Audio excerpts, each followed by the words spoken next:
ये जो एपिसोड्स मैं बनाता हूँ, इस एपिसोड के पीछे कोई ना कोई रेफरेंस देना ज़रूरी होता है, कहीं से रेफरेंस लिया हुआ होना ज़रूरी होता है।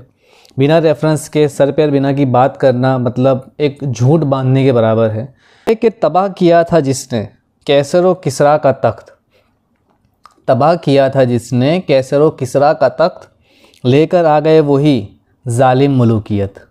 और मुसलमानों के अंदर डिस्ट्रॉय करने के अलावा एक गंदी चीज़ ये भी आ गई कि एक दोगलापन इन लोगों ने एस्टेब्लिश किया। और अगर कोई छोटे मर्तबे का या कमज़ोर हालात इंसान हो कि जिसके पास या बहुत सारा पैसा ना हो या किसी मर्तबे पे ना हो, किसी पोजीशन पे ना हो, तो वो इंसान बिल्कुल दबा कुचला है और उसके लिए किए गए छोटे से छोटे गुनाह भी गुनाह हैं और किसी बुलंद मर्तबा इंसान के किए हुए बड़े से बड़े गुनाह भी कम हैं। मुसलमान बदतमीज़, बेहया, बेशरम, कमीन किस्म का हो सकता है, मगर इस्लाम उसे ये सब करने को नहीं कहता है। इस्लाम इस चीज़ की इजाज़त नहीं देता है। नमाज, रोज़ा, हज, ज़कात, अगर यही दीन था तो हुसैन अलैहिस्सलाम को ख़ुद को कुर्बान करने का कोई मतलब ही नहीं है। तो अल्लाह की किताब कुरान इंसाफ करने की बात कर रही है और यहाँ पे किसी एक मज़हब की बात नहीं है। नबी अलैहिस्सलाम के दौर में ये ज़रूरी नहीं था कि हर बात हर चीज़ मुसलमानों के लिए ही हो। जहाँ पर मुसलमान गलत होता था और किसी और मज़हब का इंसान सही होता था तो नबी अलैहिस्सलाम मुसलमानों को सज़ा देते थे और उस इंसान को उसके साथ हुए जुल्म के बदले में कुछ ऐसी चीज़ दी जाती थी जिससे उसको सब्र आए, उसको सुकून आए।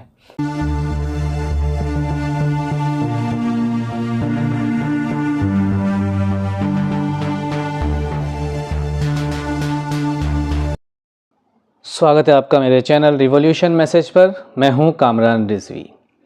मुसलमान और खिलाफत, इसके ऊपर कई दिन हो गए थे, कोई वीडियो नहीं बनाई थी। असल में वजह यही है कि ये जो एपिसोड्स मैं बनाता हूं, इस एपिसोड के पीछे कोई ना कोई रेफरेंस देना ज़रूरी होता है, कहीं से रेफरेंस लिया हुआ होना ज़रूरी होता है। बिना रेफरेंस के सर पैर बिना की बात करना मतलब एक झूठ बांधने के बराबर है, जो कि खिलाफत के मामलों में बहुत बुरी बात है। इसलिए वक्त लग जाता था स्क्रिप्ट लिखने में, क्या बात प्रेजेंट करनी है उसको समझने में, उसको खुद को अंडरस्टैंड करने में भी वक्त लगता था। इसलिए इन एपिसोड्स के बीच में काफ़ी गैप हो जाता है।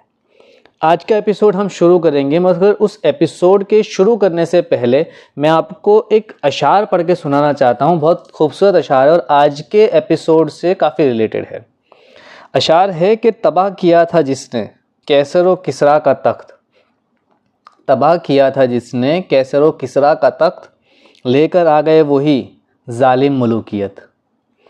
तो खिलाफत बात ही ये है कि खिलाफत एक कॉन्सेप्ट है जुल्म के ख़िलाफ़ लड़ने का, जुल्माना हुकूमत के ख़िलाफ़ खड़े होने का, और एक ऐसी हुकूमत जो अदल व इंसाफ वाली हो, जहाँ इंसाफ हो, जहाँ पर किसी तरह का भेदभाव ना हो, बस इंसाफ की बात हो। हर वो शख्स इंसाफ की बात करे, चाहे उसके अपने हक़ में हो या ना हो। तो ये एक कॉन्सेप्ट खिलाफत का जो मुसलमानों ने एस्टैब्लिश किया था, जो मुसलमानों के नबी करीम सल्लल्लाहु अलैहि वसल्लम ने इम्प्लीमेंट किया था, उस कॉन्सेप्ट को यहाँ पर मुसलमानों ने पूरी तरह डिस्ट्रॉय कर दिया। और मुसलमानों के अंदर डिस्ट्रॉय करने के अलावा एक गंदी चीज़ ये भी आ गई कि एक दोगलापन इन लोगों ने एस्टैब्लिश किया। वो दोगलापन इस तरह का है कि मुसलमान अब ऐसे हो गए हैं कि रुतबा या मर्तबा, या तो रोब होना चाहिए या कोई मर्तबा होना चाहिए तो सारे गुनाह माफ़ हैं। और अगर कोई छोटे मर्तबे का या कमज़ोर हालात इंसान हो कि जिसके पास या बहुत सारा पैसा ना हो या किसी मर्तबे पे ना हो, किसी पोजीशन पे ना हो, तो वो इंसान बिल्कुल दबा कुचला है और उसके लिए किए गए छोटे से छोटे गुनाह भी गुनाह हैं और किसी बुलंद मर्तबा इंसान के किए हुए बड़े से बड़े गुनाह भी कम हैं। ये एक दोगली सोच मुसलमान के अंदर आ चुकी है और इस दोगली सोच के पीछे का रीज़न क्या है वो भी आज के एपिसोड में हम थोड़ा बहुत डिस्कस करेंगे, क्योंकि ये भी खिलाफत से रिलेटेड बात है। तो आज का एपिसोड हम शुरू करते हैं। आज के एपिसोड के अंदर सबसे पहले जो मैं बात बताऊंगा वो ये है कि मुलूकियत मतलब दीन इस्लाम से अलग नहीं है। मुलूकियत जो है मतलब जो हुक्मरानी है वो दीन इस्लाम से अलग नहीं है। दीन आपको अच्छी हुक्मरानी करना सिखाता है। जो कुरान है, कुरान की एक एक आयत आपको एक अच्छे आमाल, अच्छे काम करने को सिखाती है। जैसे शाह वलीउल्लाह का कहना है ना कि इस्लाम का दिफा किया करो, मुसलमानों के अमाल का नहीं। उनके कहने का मकसद बिल्कुल साफ़ है कि मुसलमान बदतमीज़, बेहया, बेशरम, कमीन किस्म का हो सकता है, मगर इस्लाम उसे ये सब करने को नहीं कहता है। इस्लाम इस चीज़ की इजाज़त नहीं देता है। तो बात वही है कि मलूकियत, अच्छी मलूकियत, वो दीन इस्लाम से कहीं तक अलग नहीं है। नमाज, रोज़ा, हज, ज़कात, नमाज, रोज़ा, हज, ज़कात, अगर यही दीन था तो हुसैन अलैहिस्सलाम को खुद को कुर्बान करने का कोई मतलब ही नहीं है। इमाम हुसैन अलैहिस्सलाम ने यजीद के ख़िलाफ़ तलवार उठाई। तलवार उठाना तो नहीं कहते, एक मज़लूमाना शहादत हुई आपकी। लड़ने को भी नहीं निकले थे, वो सिर्फ़ हिजरत कर रहे थे और कूफ़ा की तरफ आगे बढ़ रहे थे। तो उस हिजरत के वक्त अपनी जान गंवाई, तो उस हिजरत का कोई मकसद ही नहीं होता अगर सिर्फ नमाज, रोज़ा, हज, ज़कात, मतलब वो काम कि बस किसी भी तरह इबादत इबादत इबादत करते रहो। अगर यही चीज़ इस्लाम होती तो इमाम हुसैन ने जो अपनी जान गंवाई, जो ख़ुद को शहीद करवाया, खुद की जान की परवाह नहीं की और शहीद हो गए, ये बेमतलब था, किसी काम का नहीं था। और उनकी शहादत पे कोई गम करने की या कुछ सीखने की बात ही ना मिलती हमें, अगर इस्लाम का मतलब सिर्फ नमाज, रोज़ा, हज, ज़कात और इबादतें, तस्बीहां पढ़ते रहना, पेशानियाँ रगड़ते रहना ज़मीन पर, सिर्फ यही होता। तो अगली बात यह है कि सूरह अल माइदा कुरान की आयत है, और मैं रेफ़रेंस इस एपिसोड में चाह रहा हूँ कि ज़्यादातर रेफ़रेंस मैं आपको ठोस दे दूँ ताकि आप खुद भी उसे पढ़ सकें। तो पहला जो मैं बता रहा हूँ कि सूरह अल माइदा के अंदर ये आयत है कि जो लोग अल्लाह के उतारे हुए के मुताबिक, यानी कुरान के मुताबिक, जो लोग अल्लाह के उतारे हुए के मुताबिक फ़ैसला नहीं करेंगे वही गुनहगार हैं। इसका मतलब ये हो रहा है कि जो अदलो इंसाफ की बात, जो इंसाफ की बात, जो इंसाफ के कानून, जिसकी वजह से नबी अलैहिस्सलाम को पूरी दुनिया का सबसे बेहतरीन शख्स कहा जाता है, बेहतरीन इंसान कहा जाता है, यही तो वजह थी कि नबी अलैहिस्सलाम के हर स्टेटमेंट के अंदर एक इंसाफ झलकता था, एक इंसाफ दिखता था, मजबूती दिखती थी इंसाफ में। हर बात में एक ऐसी बात मिलती थी कि कहीं किसी के साथ गलत नहीं होता था, हर किसी के साथ कुछ ना कुछ सही किया करते थे। तो ये जो बात थी, ये बात साबित करती थी कि वो अल्लाह की किताब कुरान इंसाफ करने की बात कर रही है। और यहाँ पे किसी एक मज़हब की बात नहीं है। नबी अलैहिस्सलाम के दौर में ये ज़रूरी नहीं था कि हर बात, हर चीज़ मुसलमानों के लिए ही हो। जहाँ पर मुसलमान गलत होता था और किसी और मज़हब का इंसान सही होता था, तो नबी अलैहिस्सलाम मुसलमानों को सज़ा देते थे और उस इंसान को उसके साथ हुए जुल्म के बदले में कुछ ऐसी चीज़ दी जाती थी जिससे उसको सब्र आए, उसको सुकून आए। और जो गलत इंसान होता था, चाहे वो मुसलमान ही क्यों ना हो, यहाँ मज़हब नहीं देखा जाता था, इंसाफ देखा जाता था। तो यही चीज़ तो थी। तो कुरान की ये आयत सूरह अल माइदा की यही तो कह रही है कि जो लोग अल्लाह के उतारे हुए के मुताबिक फ़ैसला नहीं करेंगे वही गुनहगार हैं। तो अल्लाह का रसूल गुनहगार नाउज़ुबिल्लाह कैसे हो सकता था? बहुत बड़ी बात है। और उतारे के मुताबिक चलने का मतलब ये होता है कि उसके कुरान पे चलना। अब हुक्मरान कैसा भी हो, उसको चलना तो उसी उसूलों पे पड़ेगा जो उसूल अदल इंसाफ के हैं। एक हदीस शरीफ मैं आपको बताता हूँ, सही बुखारी की हदीस है। इसका हदीस नंबर है 7145। इस हदीस के अंदर नबी अलैहिस्सलाम ने हुक्मरान की इताअत का हुक्म दिया है। यहाँ पर ये बात साफ़ कह दी नबी अलैहिस्सलाम ने कि हुक्मरान की इताअत करो। अब देखो मैं आपको बताऊँ, इस्लाम एक स्ट्रेट मज़हब है जहाँ पर किसी भी एक तबके के साथ कोई कि इसी के साथ सब कुछ अच्छा करना है। लाइक आज के मुसलमानों ने कहीं ना कहीं ये एक इम्प्रेशन दूसरे लोगों के अंदर डाल दी है कि हम लोग सिर्फ अपने मज़हब, अपनी इबादतें और अपने लोगों का देखते हैं, दूसरों के बारे में नहीं देखते। मैं कुछ तबके की बात कर रहा हूँ, सबकी नहीं। क्योंकि कोविड के टाइम पे जिस तरह मुसलमानों ने धर्म और जाति देखे बिना मदद की है, खाना खिलाया है उन गरीब लोगों को, उन राह चलते हुए लोगों को, वो एक मिसाल थी इस्लाम की अच्छी हुकूमत की। मगर दूसरी तरफ जो एक कुएं के मेंढक वाली या एक अनभक्त मुसलमानों वाली जो सोच है, वो आपको इंटरनली मुसलमानों के अंदर ज़रूर देखने को मिलेगी। कुछ जो टॉपिक्स जो इस वीडियो में भी मैं डिस्कस करूँगा, जो पिछली वीडियो में मैंने डिस्कस किए हैं, उन टॉपिक को जब निकाला जाएगा तो वो अनभक्ति खुल के बाहर आ जाती है। मुसलमानों की, वो भी मैं आपको दिखाऊंगा। तो यहाँ पर नबी अलैहिस्सलाम ने क्या कहा कि अपने अमीर की इताअत करो, अपने हुक्मरान की इताअत करो। लाइक अपना जो आपका प्रेसिडेंट है या आपका प्राइम मिनिस्टर है उसकी इताअत करो, वो जो कहे उसे मानो। यहाँ पर नबी अलैहिस्सलाम ने ये स्टेटमेंट दे दिया।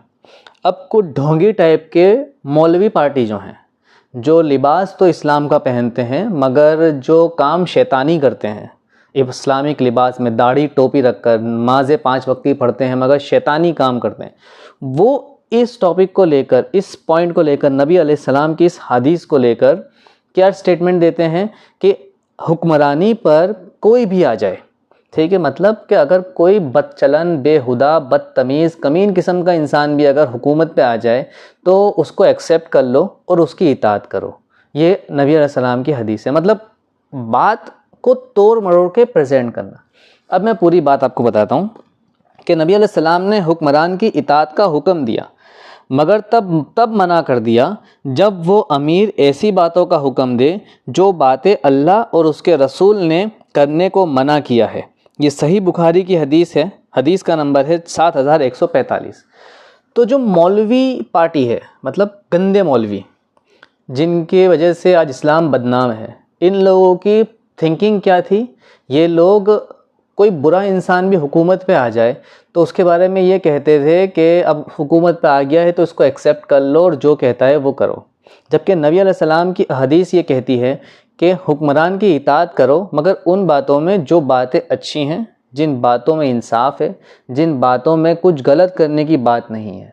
जहाँ कुछ गलत करने की बात वो कहता है आप उसके खिलाफ़ खड़े हो जाओ। ये हदीस है। एक और हदीस का मैं आपको रेफरेंस दूंगा, ये भी सही बुखारी शरीफ की हदीस है और हदीस का नंबर है 7149, 7149। नबी अलैहिस्सलाम की खिदमत में 2 लोग हाजिर हुए। आपने किसी जगह उन 2 लोगों ने ये रिक्वेस्ट करी आप अलैहिस्सलाम से कि आप हमें किसी जगह का हुक्मरान बना दीजिए। मतलब वो लोग ये रिक्वेस्ट लेके आए कि या रसूल अल्लाह, यहाँ अब इतना बड़ा रकबा है, इतना बड़ा मुल्क है, तो इसमें हमें किसी एक जगह का हुक्मरान, लाइक जैसे आज के टाइम में हम अपने सिटी के अंदर कॉरपोरेटर भी होते हैं, MLAs भी होते हैं, MPs भी होते हैं, मतलब अलग अलग जगह के अलग अलग हाकिम होते हैं, उनके ज़रिए हुकूमत पूरी चलती है। तो इसी तरह उस वक्त 2 लोग आए और कहने लगे कि या रसूल अल्लाह, आप हमें कहीं का हुक्मरान, हाकिम बना दीजिए। तो ये तलब देखने के बाद नबी अलैहिस्सलाम ने फरमाया कि हम उसे ये ज़िम्मेदारी नहीं सौंपते जो उसकी तलब रखे या उसका लालची हो। मैंने इस बात को अपनी वीडियो के अंदर पहले भी कहा है कि वो शख्स जो किसी भी तरीके से इस्लाम में लालच रखता हो, हुकूमत की, पोजीशंस की, कहीं रुतबे में आने की, तो वो उस रुतबे, उस पोजीशन, उस हाकिम बनने के लिए कहीं से कहीं तक एलिजिबल नहीं है। ना लालच रखने वाला, ना ख्वाहिश रखने वाला। अगर हम ये कहें कि भाई मुझे पॉलिटिशियन बनना है और पॉलिटिक्स में अपना करियर बनाना है, तो as per democracy, as per इस्लाम, वो इंसान फिर पॉलिटिक्स के लिए एलिजिबल ही नहीं है। पॉलिटिक्स आवाम की जागीर है, आवाम की मर्ज़ी से पॉलिटिशियंस चुना जाएगा। यही तो डेमोक्रेसी का असल मकसद था, वोटिंग सिस्टम का असल मकसद यही था कि वोट दिए जाएंगे, हुकूमत को चुनने वाले लोग खुद फैसला करेंगे कि हमारे ऊपर कौन बैठेगा, कौन हमारे लिए काम करेगा, हम किसके लिए काम करेंगे वाला कॉन्सेप्ट डेमोक्रेसी के अंदर या खिलाफत के अंदर कहीं था ही नहीं। तो बात वही आती है कि यहाँ पर इस हदीस में, सही बुखारी की हदीस नंबर 7149, 7149 में यही बताया कि जो इंसान हुकूमत का लालची है या उसके मन में हुकूमत की ख्वाहिश है कि मैं कहीं हुकूमत पे आ जाऊं, पोजीशन पे आ जाऊं, चाहे फिर वो कहीं की पोजीशन हो, वो फिर उस पोजीशन के लिए एलिजिबल है ही नहीं। तो ये एक बहुत बड़ी बात है, हदीस के ज़रिए मैंने आपको बताई। खिलाफत के लिए ये कितनी इम्पॉर्टेंट है वो भी आपके सामने आपको अंदाज़ा आया होगा।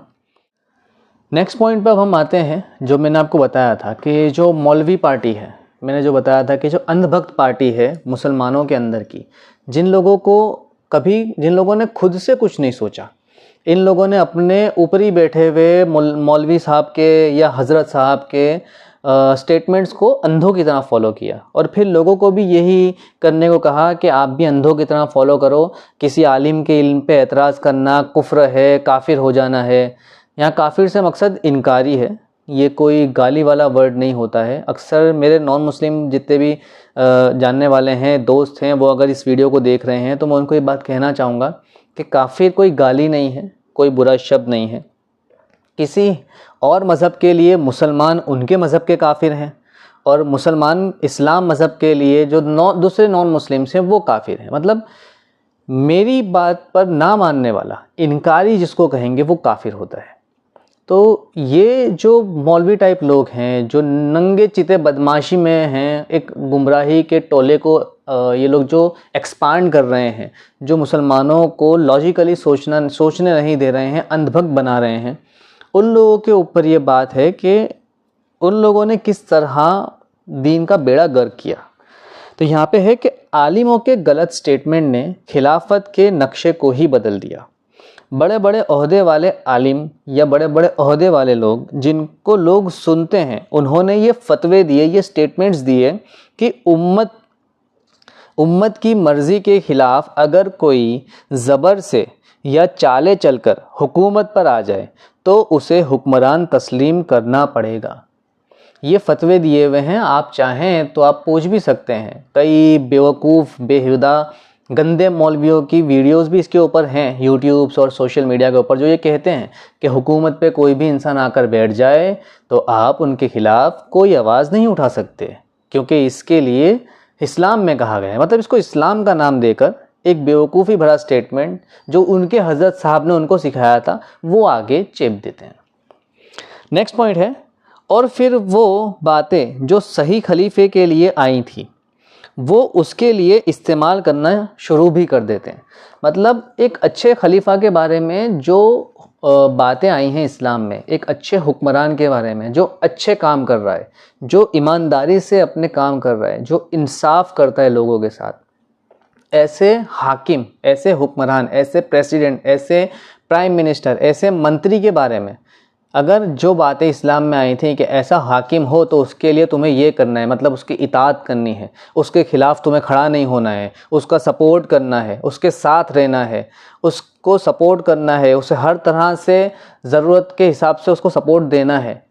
तो ये जो सारी बातें थीं, ये सारी बातें फिर ये जाहिल पाखंडी मौलवी लोग जो अंधभक्त हैं, ये लोग उस बुरे हुक्मरान, बुरे हाकिम के लिए बोल देते हैं कि भाई देखो इस्लाम में तो हाकिम जो हुकूमत पे आके बैठा है उसके लिए ऐसी ऐसी बातें कही हैं।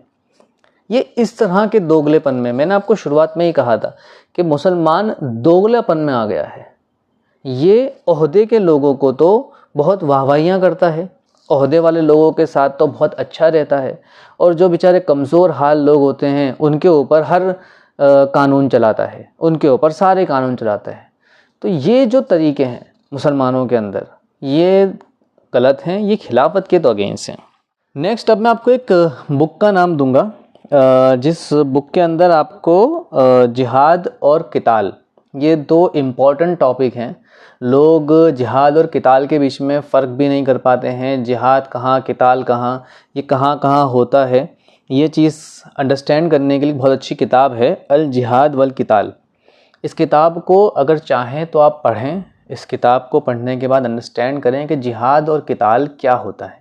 ये एक रेफरेंस मैंने आपको दिया, आपके रेफरेंस के लिए, आप चाहें तो पढ़ सकते हैं। अब जब इतनी बात हो गई तो हम अल्लामा इकबाल को भी याद करेंगे।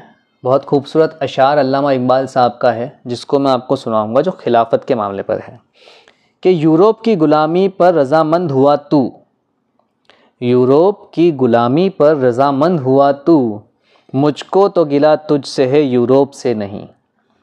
ये उस वक्त की बात है जब लोग अंग्रेज़ों के ग़ुलाम हो गए और अंग्रेज़ों की बदसलूकियाँ, बदतमीज़ियाँ, बेहयाइयाँ और सारे ज़ालिमाना कानून जो थे इसको एक्सेप्ट करने लगे। उस वक्त दो तबके के लोग बन गए थे ना। हम हमारे मुल्क हिंदुस्तान की बात करें तो हमारे मुल्क भारत में, इंडिया में क्या हुआ था कि वो लोग जो अंग्रेज़ हुकूमत के तलवे चाटने वाले बन गए थे, ये लोग अंग्रेज़ हुकूमत के साथ बंदूकें लेकर हिंदुस्तान के लोगों के खिलाफ ही तो खड़े हो गए थे। जलियांवाला बाग में जिन लोगों ने गोलियां चलाई थी वो कौन थे? क्या जनरल डायर और उसके लोग थे? नहीं, वो यहाँ के भारतीय ही थे जो अपनी नौकरियां कर रहे थे एक जालिम हुक्मरान के अंदर, उसके नीचे रहकर। तो जालिम हुक्मरान ने जब उनसे जुल्म करने को कहा तो जलियांवाला बाग के अंदर बेगुनाह बेकसूर बच्चों को, औरतों को, बूढ़ों को, हर किसी को इन जालिम लोगों ने मार दिया। तो ये वही तो बात है। तो अल्लामा इकबाल इसी पर तो कह रहे हैं कि यूरोप की गुलामी पर रजामंद हुआ तू, मुझको तो गिला तुझसे है यूरोप से नहीं। जनरल डायर को हम क्यों गाली दें जब पीछे खड़े हुए लोग हमारे ही थे और हम पर गोली चला रहे थे? तो ये भी एक बहुत इंपॉर्टेंट रोल होता है। अल्लामा इकबाल के इस अशार ने बहुत बड़ी बात कह दी है समझने वाले के लिए। अब अगली बात मैं प्रेजेंट करूँगा अब्दुर्रहमान बिन अबी बकर की। अब्दुर्रहमान बिन अबी बकर पहले खलीफा अबू बकर के बेटे थे। अब्दुर्रहमान बिन अबी बकर के साथ जो कुछ वाक़यात पेश आए ना, वो वाक़यात खिलाफत, गंदी हुकूमत कैसे कैसे चालें चलती है, और ये गंदी हुकूमत हमेशा ख़रीदने की कोशिश करती है उन लोगों को जिनसे लोग मुतासिर हो जाएं। मतलब साफ़ है कि एक ऐसा इंसान जिसको बहुत लोग सुनते हैं। सिंपल सी बात कहूँ तो जैसे आज के वक्त में राहुल गांधी या नरेंद्र मोदी है। अगर राहुल गांधी और नरेंद्र मोदी आज सत्ता में हैं और राहुल गांधी उनके खिलाफ बार बार बोले जा रहे हैं, जिसकी वजह से एक पूरा तबका राहुल गांधी को पसंद कर रहा है और उनकी वजह से इन्फ्लुएंस हो रहा है, तो नरेंद्र मोदी क्या करेंगे? कोशिश यही करेंगे कि राहुल गांधी को ख़रीद लिया जाए। और राहुल गांधी को ख़रीद लेंगे तो राहुल गांधी से इम्प्रेस हुए जितने भी लोग हैं वो सब राहुल गांधी के साथ साथ नरेंद्र मोदी की तरफ आ जाएंगे। ये एक एग्ज़ाम्पल है, मैं आपको सिर्फ एक समझाने के तौर पे बता रहा हूँ कि ऐसा गंदी हुकूमत करने वाले लोग करते हैं। और ये सब एक पॉलिटिकल पार्टी के ऊपर इल्ज़ाम भी है कि उसने बड़े एमएलए ख़रीद लिए, कि वो एमएलए ख़रीद लिए तो एमएलए के जितने वोटर्स थे वो सब अब दूसरी पार्टी को वोट देने लग गए उस एमएलए की वजह से, क्योंकि उस कैरेक्टर की वजह से लोग मुतासिर थे। तो इसी तरह अब्दुर्रहमान बिन अबी बकर अबू बकर के बेटे थे, पहले खलीफा के बेटे थे। लोग उनसे बड़े इंस्पायर थे, लोग उनसे बड़े इन्फ्लुएंस होते थे। तो ऐसा इंसान अगर गंदे हुक्मरान के सपोर्ट में आ जाए, बदतमीज़ हुक्मरान के सपोर्ट में आ जाए, तो बदतमीज़ हुक्मरान को भी लोग अच्छा समझने लगेंगे। ये एक साइकोलॉजी की बात है। तो इस बात की वजह से मैं आपको एक अब्दुर्रहमान बिन अबी बकर का किस्सा सुनाता हूँ, जिस किस्से की वजह से आपको अंदाज़ा आएगा कि कैसे एक गंदी हुकूमत एस्टेब्लिश की जाती है। तो अब्दुर्रहमान बिन अबी बकर जो थे उनको माविया बिन अबी सुफियान ने एक बहुत बड़ी रकम भेजी थी। ये किस्सा मैंने पिछली वीडियो में भी बताया था कि बहुत बड़ी रकम भेजी गई। अब्दुर्रहमान बिन अबी बकर ने उस रकम को एक्सेप्ट कर लिया, ये सोचकर कि भाई ये बैतुल माल में से, मतलब सरकार की तरफ से एक सपोर्ट है कि भाई सपोर्ट में पैसा दिया गया कि अब अब्दुर्रहमान तुम अपना जो गुजारा है चलाओ और इससे कुछ कारोबार करने की कोशिश करना। अब्दुर्रहमान बिन अबी बकर ने क्या किया, उस पैसे को रख लिया। कुछ दिन बाद माविया का एक इंसान आता है और कहता है कि आप यजीद की बैत क्यों नहीं कर लेते? एक नंगा चिता बदमाश जिसकी बैत करने को, मतलब जिसको अपना हाकिम, अपना हुक्मरान एक्सेप्ट करने को आप क्यों अग्री नहीं हो जाते? तो वो मारवान को कहते हैं, उस बदतमीज़ इंसान को कहते हैं कि ये तो फिर मुआविया ने बड़ा सस्ता सौदा कर लिया मेरे ईमान का, इतने से तो मेरा ईमान नहीं बिकेगा। तो ये बात थी ईमानदारी की। इसके बाद जब ये इस तरह की बातें हुई तो अब्दुर्रहमान बिन अबी बकर के साथ फिर बाद में आगे भी सुलूक बुरा किया गया। अब्दुर्रहमान बिन अबी बकर मस्जिद के अंदर बैठे थे और मारवान वहाँ खुतबा दे रहा था और मारवान ने ये बात कही कि यहाँ हमारे हाकिम माविया बिन अबी सुफियान को अल्लाह ने ये सुझाया है कि वो अपने बेटे यजीद को अब हाकिम मुकर्रर कर दें, और जैसे अबू बकर ने उमर को किया था। मतलब ये बदतमीज़ लोग अच्छे हुक्मरान का एग्ज़ाम्पल दे के अपनी बदतमीज़ियाँ छुपाते हैं। अबू बकर और उमर ना भाई थे, ना बाप बेटे थे, ना क्या कहते हैं किसी तरह से रिश्ते में थे। अबू बकर अलग ख़ानदान से अलग घर से थे, उमर अलग ख़ानदान अलग घर से थे। अबू बकर ने उमर को हाकिम बनाया नहीं था और लोगों को ये कहा था कि मेरी नज़र में उमर एक बेहतर शख्स है, तुम चाहो तो उमर को अपना हुक्मरान चुन लेना। कहीं से कहीं तक किसी पे प्रेशर नहीं किया था या मुकर्रर नहीं कर दिया था कि भाई उमर ही मेरे बाद खलीफा बनेगा। मगर ये मुआविया बिन अबी सुफियान के तलवे चाटने वाले इंसान ने मुआविया के कहने पर यह बात मस्जिदों में एलानिया कहनी शुरू कर दी कि मुआविया को ये अच्छा सुझाव आया है कि मुआविया अपने बाद यजीद को अपना जानशी या तुम्हारे ऊपर हुकूमत करने वाला हाकिम मुकर्रर कर दे। तो अब्दुर्रहमान बिन अबी बकर ने इस बात पर ऐसी बात कही कि जो मारवान को चुभ गई, मतलब वही सच बोल दिया। सच बोला तो मारवान ने अब्दुर्रहमान से कहा कि पकड़ लो इसको। तो अब्दुर्रहमान भागते हुए अपनी बहन बीबी आयशा के हुजरे में चले गए। तब मारवान एक झूठी आयत, एक कुरान की आयत झूठे तरीके से अब्दुर्रहमान पे चेपते हैं। वो आजकल के मौलवी भी यही करते हैं, जो अंधभक्त मौलवी हैं, कि वो जब उनको कुछ समझ में नहीं आता तो कुरान की कोई भी आयत किसी पर भी लगा देते हैं किसी भी तरीके से, ताकि सामने वाला इंसान चुप हो जाए। तो बीबी आयशा, उन्होंने फ़ौरन मारवान को कहा कि मारवान, तुझ पे तो लानतें हुई हुई हैं और तू तो एक झूठ का नतीजा है, तू तो एक गंदा इंसान है। उसके बाद फिर कमी नहीं रखी गई। अब्दुर्रहमान बिन अबू बकर को कई जगह परेशान किया गया। क्यों? क्योंकि वो हुकूमत के ख़िलाफ़ बोल रहा था। आज भी यही होता आया है, अभी भी यही गंदी हुकूमत चलती रही है कि एक शख्स जो हुकूमत के ख़िलाफ़ बोलेगा उसको चैन से नहीं रहने दिया जाएगा। हुकूमत के ख़िलाफ़ लोगों को अगर जगा भी रहा होगा तो उसको चैन से नहीं रहने दिया जाएगा। ये राहुल गांधी की जो सदस्यता छीनी गई थी, वो क्या चीज़ थी? राहुल गांधी ने जब बहुत ज़्यादा हुकूमत के ख़िलाफ़ बोलना शुरू कर दिया तो किसी भी तरह केस लगाकर राहुल गांधी की सदस्यता छीन ली गई। ऐसे कितने ही तरीके से, गलत तरीके से ये काम किए गए हैं। ये जस्ट एक एग्जांपल मैं आपको दे रहा हूँ। अब्दुर्रहमान बिन अबी बकर के साथ फिर इतना जुल्म हुआ कि वो शहर छोड़कर कहीं पहाड़ों में जाकर रहने लगे, और जब पहाड़ों में जाकर रहने लगे तो वहीं उनको मौत आ गई, वो मर गए। कई वक्त तक बीबी आयशा को ये शक रहा कि अब्दुर्रहमान को मौत नहीं आई है, मुआविया ने उसे मरवा दिया है। ये बात इस्लामी किताबों में, हदीस की किताबों में दर्ज है। तो बीबी आयशा को ये शक क्यों रहा? क्योंकि मुआविया बिन अबी सुफियान, एक जालिम हुक्मरान ने इस तरह एक इंसान को परेशान कर रखा था कि वो शहर में रहा नहीं और शहर छोड़कर इतनी दूर जा बसा, जंगलों में और पहाड़ों में रहने लगा, और वहीं वो मर गया। तो ये किस्सा है। अब नेक्स्ट मैं आपको अबुल कलाम आज़ाद, मौलाना अबुल कलाम आज़ाद की आपको मैं एक बात बताता हूँ, जिसके अंदर वो कुछ पॉइंट्स ऐसे खोल के रख रहे हैं कि जिस पॉइंट्स को सुनकर आपको भी हैरत होगी और आपको भी समझ में आएगा कि खिलाफत या एक अदलो इंसाफ वाली हुकूमत क्या कहती है। यजीद की खिलाफत के लिए तो हाथ बढ़े थे, वो इस्लाम की जमहूरियत का गला घोट रहे थे। मतलब उस वक्त कई लोगों ने यजीद की खिलाफत एक्सेप्ट कर ली थी, मगर ये जो लोग थे, ये लोग डर के मारे कि एक जालिम हुक्मरान हमारे ऊपर मुसल्लत है, मुआविया, उसने इस तरह जुल्म कर रखा है कि अगर हम यजीद की खिलाफत नहीं एक्सेप्ट करेंगे तो वो या तो हमें मार देगा या हमें तकलीफ़ें पहुंचाएगा, जैसी अब्दुर्रहमान बिन अबी बकर को पहुंचाई गई। तो उन लोगों ने खिलाफत एक्सेप्ट कर ली। कुछ लोग लालच में आए थे, क्योंकि मुआविया बिन अबी सुफियान ने जिस तरह अब्दुर्रहमान बिन अबी बकर को एक बड़ी अमाउंट दी और फिर मुआविया और यजीद के लिए अपनी बैत यानी वोट खरीदने की कोशिश की, तो इस तरह कुछ लोग लालच में पैसे ले लेकर एक्सेप्ट कर गए। तो इन लोगों के ऊपर अब्दुल कलाम आज़ाद जो है, मौलाना अबुल कलाम आज़ाद, ये बहुत साफ बात लिखते हैं कि यजीद की बैत के लिए जो हाथ उठे थे वो हाथ इस्लामिक जमहूरियत, जमहूरियत मतलब डेमोक्रेसी का गला घोंट रहे थे।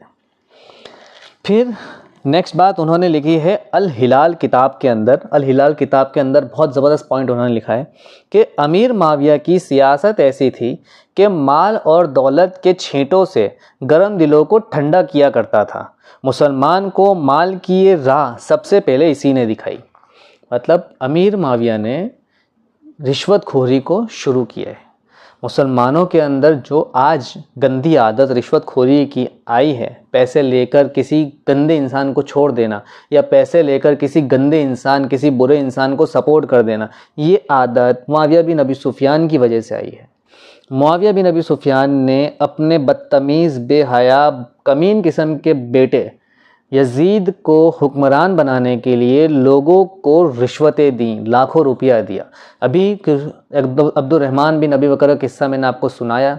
इसके अलावा और भी सहाबाओं के किस्से और भी लोगों के किस्से उस वक्त के हदीस की किताबों में, इस्लामिक हिस्ट्री में देखने को मिलते हैं, जहाँ पर आप ये देख सकते हैं कि मुआविया बिन अबी सुफियान ने किस तरह वोट लेकर वोट लेने के लिए पैसा देकर, रिश्वत देकर अपना काम कराया।